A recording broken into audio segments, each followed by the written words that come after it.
In the first part of this series, I showed you what a mask is and how it's represented in the layer stack. This time I'm going to show you that concept in practice. So as you remember, masks are here to help you stay inside the lines. So it's important to know what exactly you can apply a mask to in the first place. So here you see I've got a large painting on the left, and then I've got 3 small copies of that painting, each on their own layer.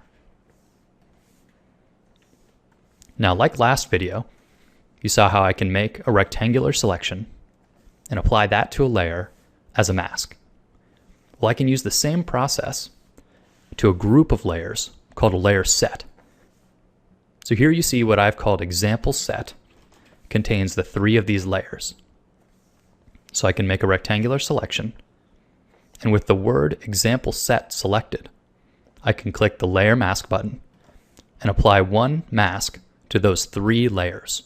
So here you say that they're still individual layers, but that they're all receiving that one rectangular mask.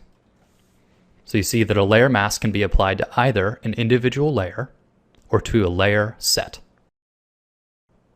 So for a practical example, let's take a look at this cube. So I'm going to want to stay inside the lines, but probably the coloring is going to take a number of layers. So this is a great example to make a layer set, put a mask on that set, and then paint inside of it. So I begin by creating a set, and then I want to make the selection. So I choose the polygon lasso and trace around the shape of my cube. Okay, and now that I've got the selection there, I'll turn it into a mask with the new mask button. Now any layers inside of this set will make sure that I paint inside the lines. So I can make a new layer, paint outside of these lines, refine the interior shape. But all the while, I don't have to worry about painting outside of the boundaries of my cube. So you can see that this would be incredibly useful.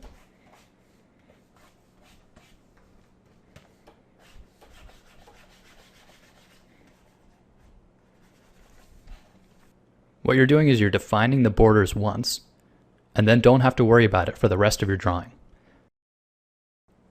Well, so now you might be thinking, well, that was really easy for a cube with straight edges. But what about my character that's got a really complicated outline? Well, as you can see, it works exactly the same for any shape. The only difference is how you go about creating that selection. In this example, the polygon lasso would not do a very good job. So for more info on this topic, check out my series on using the pen tool to make selections. Now, I'm sure I'm not the only one that does this sort of layer set masking. If you've ever done this sort of technique, but maybe expand it in a different way that I don't mention here, I'd love to see it in the comments. So let us know if there's any special way that you like to do it. Stay tuned for part 3 of this masking series, where I'll show you how to have painterly edge control using the brush tool.